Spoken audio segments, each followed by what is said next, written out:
well lived? I mean, yes, obviously. Granted, more people will probably be confused on what a Kaler is, but it's fine. True. Oh man, but I mean, it was a listener. I don't think that you run out of superlatives at points when you discuss a listener and what she has meant to the program with the U.S. Women's National Team. You really do. Absolutely. All right, we brought you in for this go round to ask about Thanksgiving and what Thanksgiving is going to be with at the Hodges household, the Casa de Kaler. We'll ask for that before we go. Sure. But what I wanted to do is I wanted to talk about the USL Championship. I wanted to talk about the years in review for both leagues, League One and for the championship. I needed your MVPs, your starting 11s. This is where we go into the USL show yearbook. Yes. Do we have a yearbook title for the USL show? No, we don't have a yearbook title, unfortunately, because I don't even know when our year starts because we do Super League stuff. So are we 2024, 2025, or what are we? I don't even know. I know. That's why it's kind of like if we sit there and we say that we go calendar year, if we go USL Championship and then USL League One and sit there when it closes, that's when the year is. But I wanted to, at my high school, it was the Valhalla because we were the Lakeside Vikings. And so they stuck with the whole Norse theme and went Valhalla. I see. We were also Vikings at good old Walker, but they didn't do anything. They just said this is the 2016 yearbook. Enjoy it, losers. You had to pay like $59 for something that you were only in a blurry photo with a makeshift tuxedo wrap around your neck, kind of a thing. Which I just want to throw it out there. If for some reason anybody from my alma mater is listening to this, I still haven't got my senior yearbook, and I paid for that. So, like, give it to me. What's that about? I know, really, man. So, I mean, I tried not to get the senior yearbook because I thought it was like a waste of time and a waste of money. It's like my picture's not in it. Why should I care? yeah, that's the only one I've got. I've got that one. I bought that one in my kindergarten one. It's like, let's see the difference. And I never got the senior one. So here we are. I mean, come on. What is going on here? USL Championship. Yes. Did the early start in the Mountain Time Zone, the noon Eastern kick, did that have any effect on any of it, or is it just a talking point that we could sit there and drag into the conversation? Was it just Colorado Springs' day? Did the early start have an effect out there? What was going on? It would not have had an effect if Rhode Island won, which I think tells you everything that you need to know. I don't think it had anything to do with it. I really don't. Obviously, there are some differences that you have to deal with, but if Rhode Island wanted to get used to playing at 10 a.m., they should have left earlier and started playing more at 10 a.m. to practice. I don't think it's a talking point. I think it was a sellout crowd. If you watched it, there were people in the apartment complexes watching the game because it was a sellout. I don't think it was anything besides a talking point. Okay. Can you, when you break down the season that Colorado Springs has had, how would you, other than them, they won the last game of the year. They're the champions.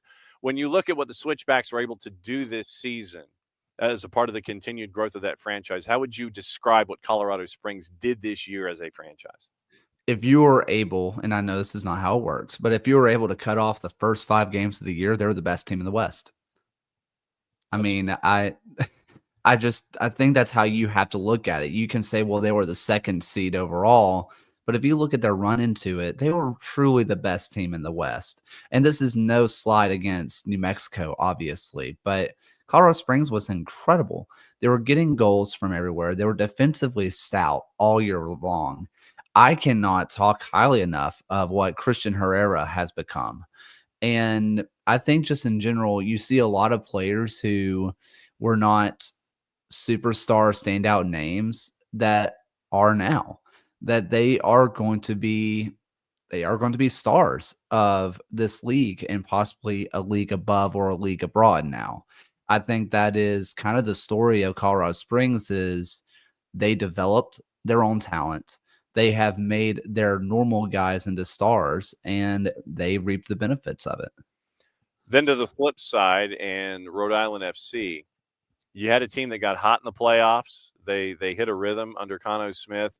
the Draw Kings made their way in, and as it was referenced to me this weekend, just get into the tournament, quoting Bill Parcells, and you get to see what happened. You got into the tournament. You were the 5. You did it on the road all the way through up into the last match of the season in the postseason. When you look at Rhode Island's Draw Kings and what they were able to do out of the blocks, it's a great drawing card for them as they go to Tidewater Landings next year. Yeah, I mean, and I know Rhode Island fans were a little disgruntled for a little bit because, like, yes, we're not losing, but we're not winning either. Like, this sucks. But also, teams who are expansion teams lose, right?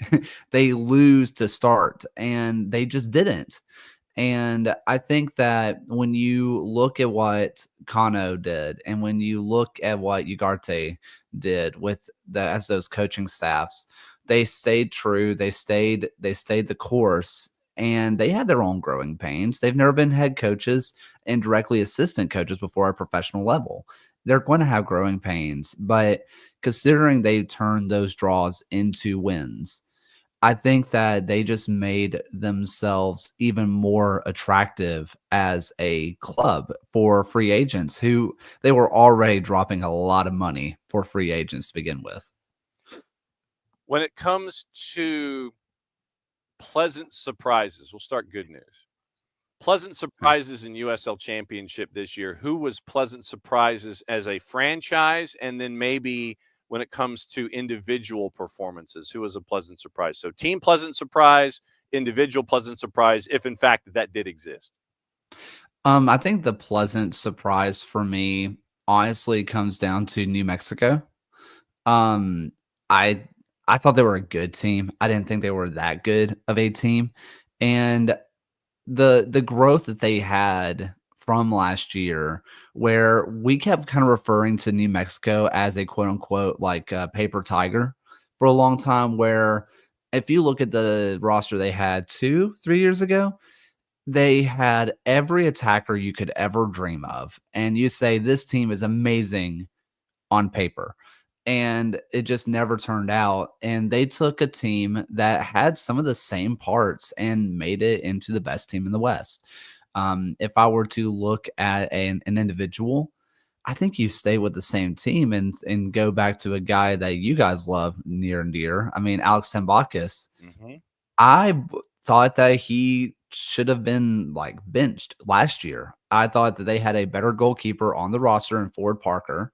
I thought he was much better. And plus, Ford Parker had the hometown kid. He was from Albuquerque. I was like, this is a no-brainer. Tambakis made me shut up. I thought that they just in general, New Mexico was the pleasant surprise.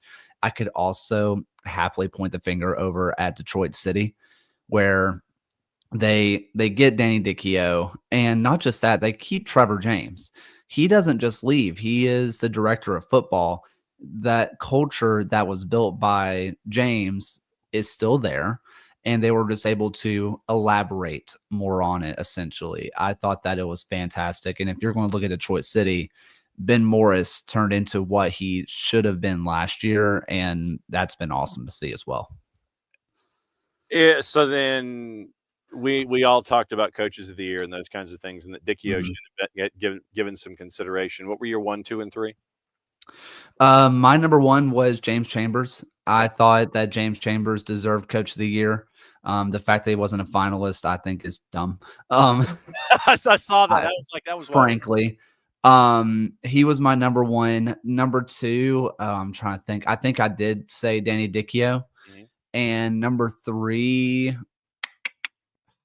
I can't remember if I said Quill or if I said Cruz, but it was one of the top teams in each conference. I can't remember which one it was now. All right. Biggest disappointment in the USL Championship was whom? Is it too much of a homer for me just to say Birmingham? Does that make me a homer? Because you look at the roster, you think this team should compete, and they didn't. I think it's kind of that simple there. Don't get me wrong. They didn't seem like a team that was going to compete for a title, but you look at the roster they had and you say, this is a team that makes the playoffs, and they didn't. I think that they were the biggest disappointment, I think, pretty easily. Was there a player that disappointed you this season? You had high expectations going in, you and the show, and they were like, okay, well, that didn't happen. It's kind of hard to say one player, to Yeah. be honest. I think that in general, it was just an overall disappointment. If you point out one guy, you can point out another guy who was equally as disappointing. I don't think it falls on one person. One guy? No, you can't do that. All right. So as we've gone through the superlatives here and broken down the season, if the published reports had starting 11s and all this kind of stuff, let me see if the USL Championship had their starting 11. And I do want to get into roster moves because some of the teams have already made some preliminary ideas as to what's going on. I know that Pittsburgh has made some initial ideas, and then you've also had Charleston that has had some initial thoughts going through. When it comes to, I'm trying to see if we ended up with a starting 11. Where's my news? Yes, we do have a starting 11 from the USL Championship and League One. Okay, so if it is goals of the week, where is it? Hold on, I'll put it in our private chat. Okay, so put it in the private chat, and then you can sit there and say this was awful and this didn't work. Okay, so here we go. Thank you. We'll do the same thing for League One. Open in a new tab. All right, so opening in a new tab, since you're faster at this than I am.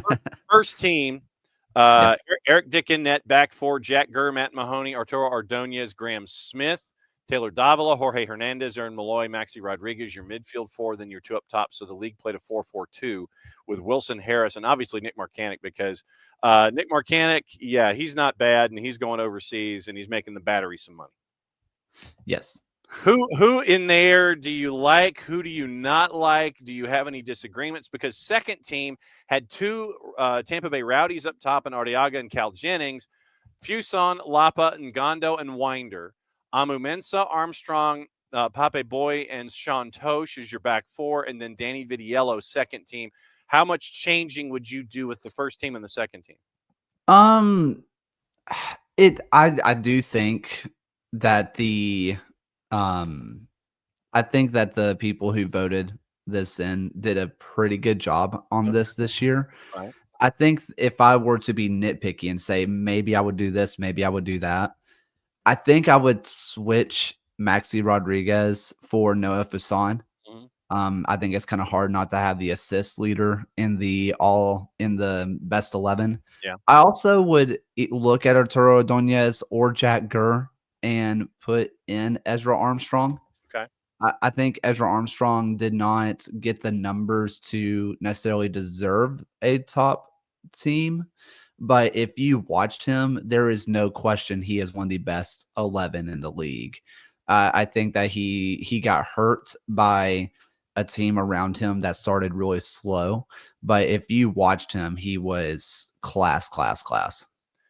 And we've had some coaching changes, not necessarily a surprise because, when you don't do well, then this is what happens.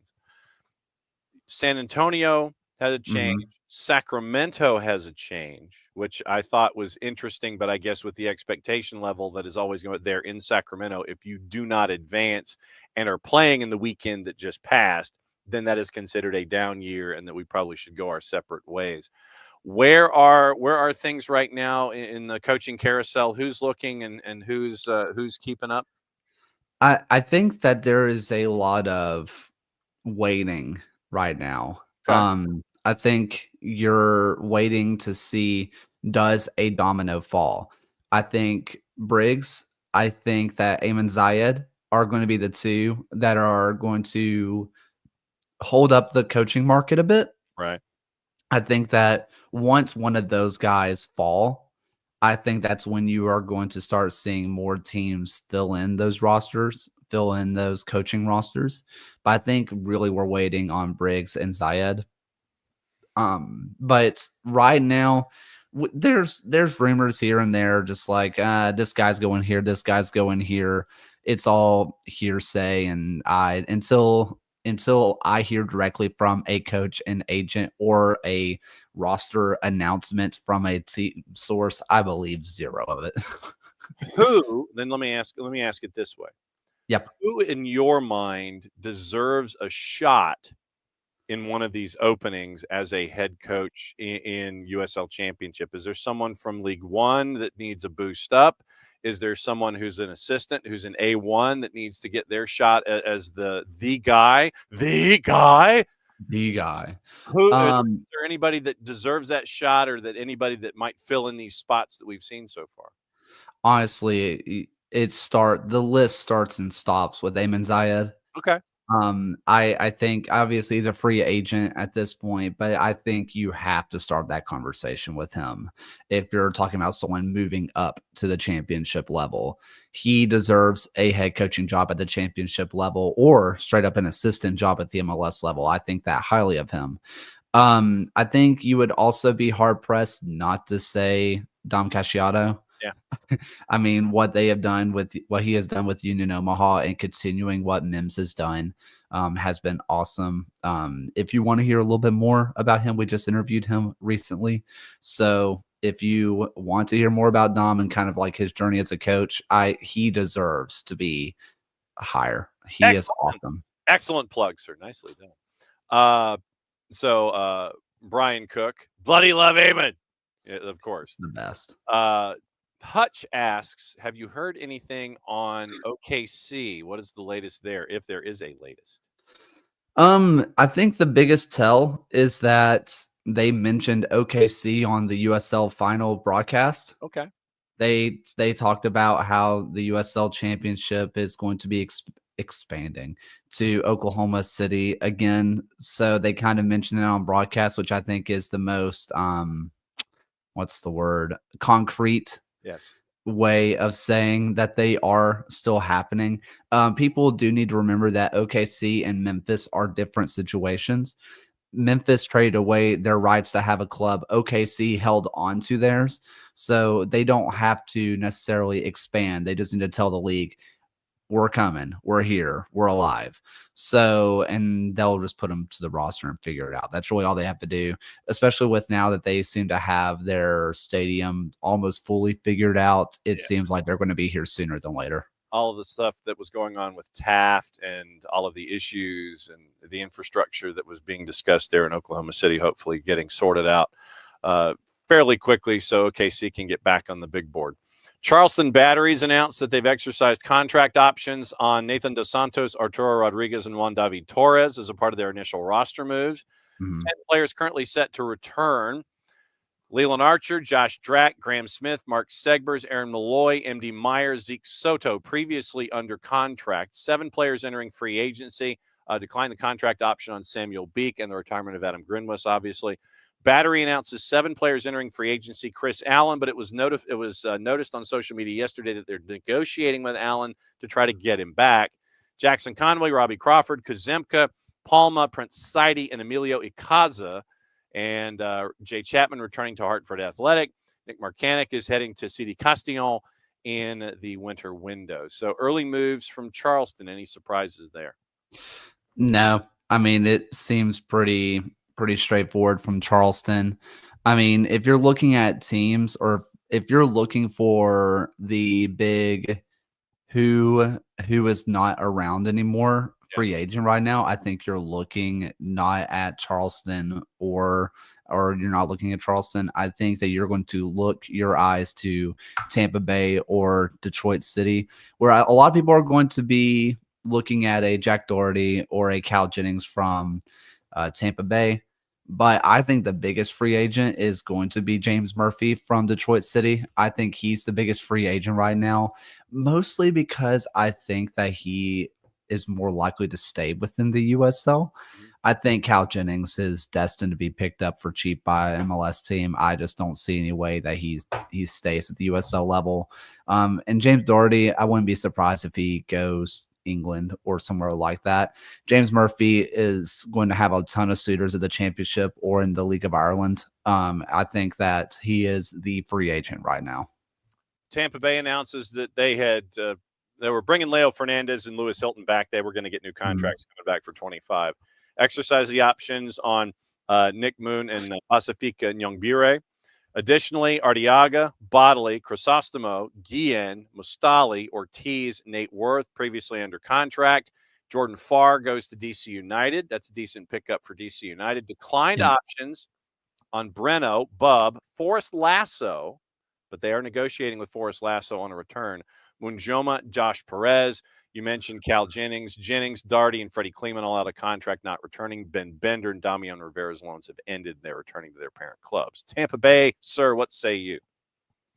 I mean, again, I just think that you're looking at what is Cal Jennings going to do. I just think he's destined to go to MLS or somewhere else.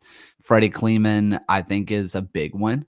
I think that he's someone who has a ton of potential. I We'll just see how that one shakes out. Forrest Lasso, I don't see him leaving Tampa Bay. He seems like a guy who's just going to kind of stay there. I think the biggest deal is going to be who's playing goalkeeper for them last year. Because, I mean, you're looking over at Jordan Farr, who is not there anymore. Breno is not there either. What are they going to do at the goalkeeper position? I am fascinated by Tampa Bay on that with that one. Marcanic Player of the Year, Elijah Winder. Young Player of the Year, Danny Cruz. Championship Coach of the Year, Graham Smith. Defender of the Year, Eric Dick. USL Championship Keeper of the Year. We kind of got into Marcanic and Danny Cruz and all of that. What about the others? Young Player of the Year, I understand why I went Elijah Winder. My personal vote went to a guy that's on my team. I thought Kobe Hernandez Foster was the better Young Player of the Year. I think one thing that kind of goes against Foster is he already got his move abroad. He already went to Europe and came back, but he's still just 21. I thought he played better than Elijah Winder, but I get it. It's one of those situations of I totally understand why Winder got it. He would have been my second vote. Winder, Serrano, and Pape Boye were the three that were the finalists in the ballot. 12 players getting votes. Those were the top. Papa Boy was, I mean, he is unbelievable. He is so good. He is one of those guys that you understand why he was a first round pick in the MLS draft. You totally get it. You watch him and he looks older than I think he's 20 years old. He just does not look like a 20-year-old out there. He looks like someone who has been trusted 30-year-old center back. He's not destined for USL for very long. He's going to get a move. Someone in MLS is going to spend a lot of money on him because he is just that good. Defender Graham Smith got 43% of the vote. Jack Gurr got second with 30, with a career best 8 assists, 27 tackles, and a 66% success rate. Matt Mahoney was third for defender, 68 picks and fifth in clearances with 135. Graham Smith was the correct answer. Honestly, Graham Smith was awesome. I love Jack Gurr. Everybody knows that I love Jack Gurr. Mm-hmm. I am going to kind of play a little bit of the injury card. I think that he was fantastic, but I just don't think he was healthy enough to be in that conversation. And that's not fair at all, but it's the way I feel about it. I think that is a situation where if I am looking at, I mentioned it earlier, Ezra Armstrong got one of those votes for me. I thought Ezra was fantastic. I think you could look at a Pop Boy, or you could look at a Devin Amu-Mensah. I think you could look at those guys and say, I think that they had the more complete season, but yeah, conjecture. Yes. Well, we can't have conjecture on the show. Not happening. Let's go to League One. Yeah. Break down the year in League One. Obviously, when you're making more news off the field, that's not what you want. And right now, we've got the league teams. We'll get into the news as we go. First team, looks like they wanted to go 3-4-3 with League One's first team and second team. Sean Lewis in net. Osmond, Rendon, and Jordan Skelton from one notch. Your back three. Luis Alvarez, Devin Boyce, Dolabella, and Luis Heel. And then your front three is Horde, McKinnon, and JC Obregon. How is it that only one player from the championship team ended up in the first team all-league starting 11? We kind of discussed this on on the USL show. I discussed this with Dom Casciato. I just wanted to know what he thought. And I kind of come down to the breakdown of they are a team full of basically third team, all USL guys. They have their superstars, and Dom Casciato said it himself, you don't win the league without a superstar. It's just not possible. And Pedro Dolabella is absolutely that guy. I think you can look at a now I'm blanking on his name. Joe Gallardo, and say that maybe you could look at Alvarez and replace him with Gallardo. I think League One also got it pretty right. There's not many changes I would make. I think that maybe I would look at goalkeeper and say, Lalo from Noco Yeah, Lalo could Delgado, deserve that. yeah. I think he could deserve that one. I think you can look at Rashid Nuhu because obviously, I don't know. I think that League One got it mostly right.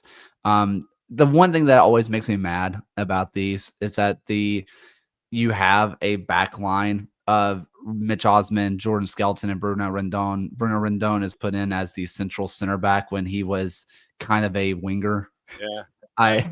It's purely semantics. Oh, that does not matter, but it makes me mad, so therefore it matters. There you go.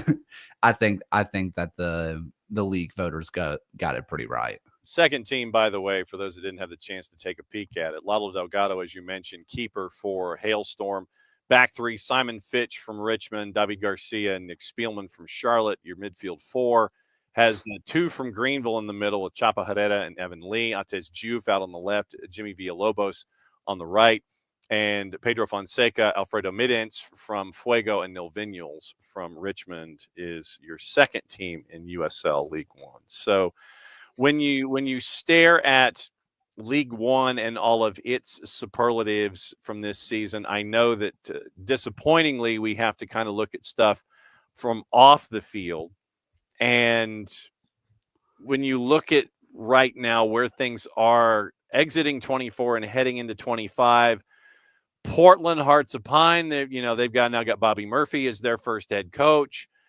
They're making their inroads. AV Alta is flipping over their stadium. They're starting to install their surface. Those photos came out the other day. Where is League One for you right now as a part of the structure of the U.S. soccer pyramid?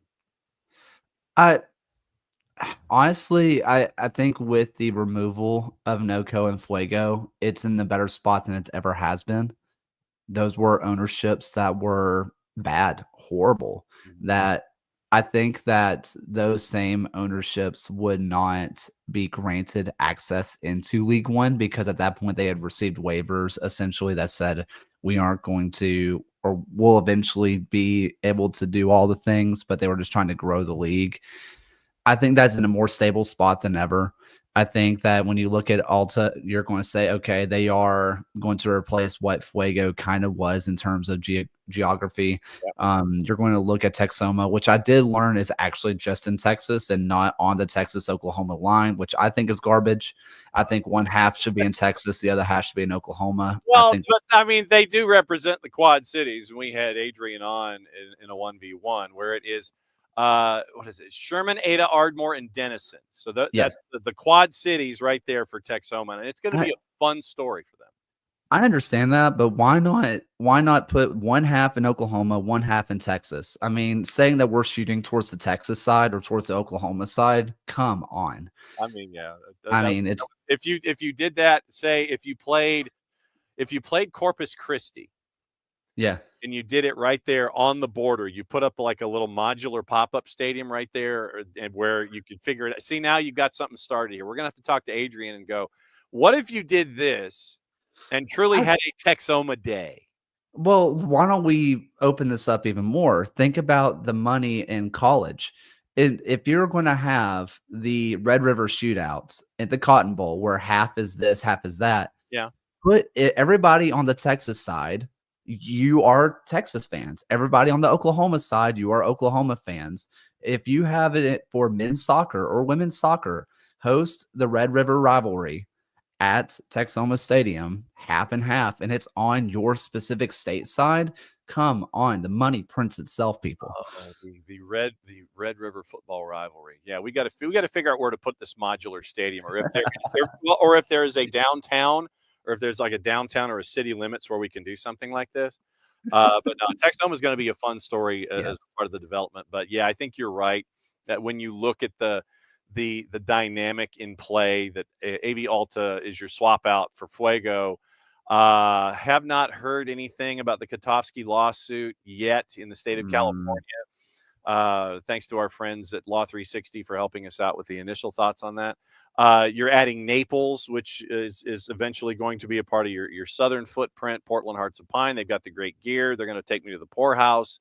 Then you've got Westchester coming to play, and then Corpus Christi the next couple of seasons too. So I know that we're obviously looking for stability when it comes to USL League One, and especially as Lexington moves up, you got to figure out folks that are going to go in right now with 10 franchises in League One. Before you get out of here, what is Thanksgiving at the Casa de Kaler? What is going on there?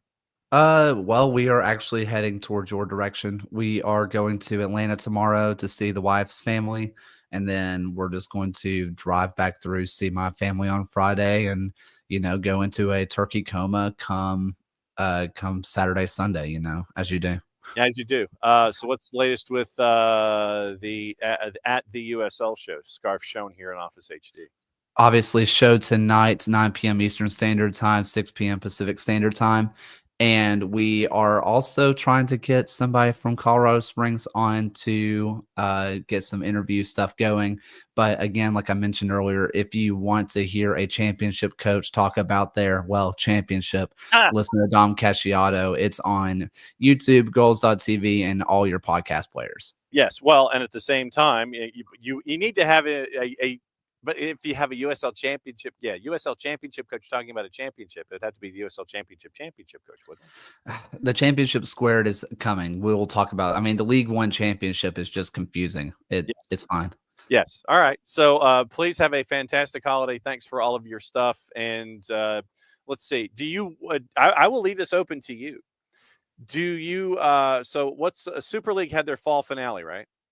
No, they have a game. There's a few more games this weekend. Okay. So then do you want to come back next Tuesday and talk about Super League, and we'll have you back in there, and then that way you can have the holidays to yourself and then come back in when you want?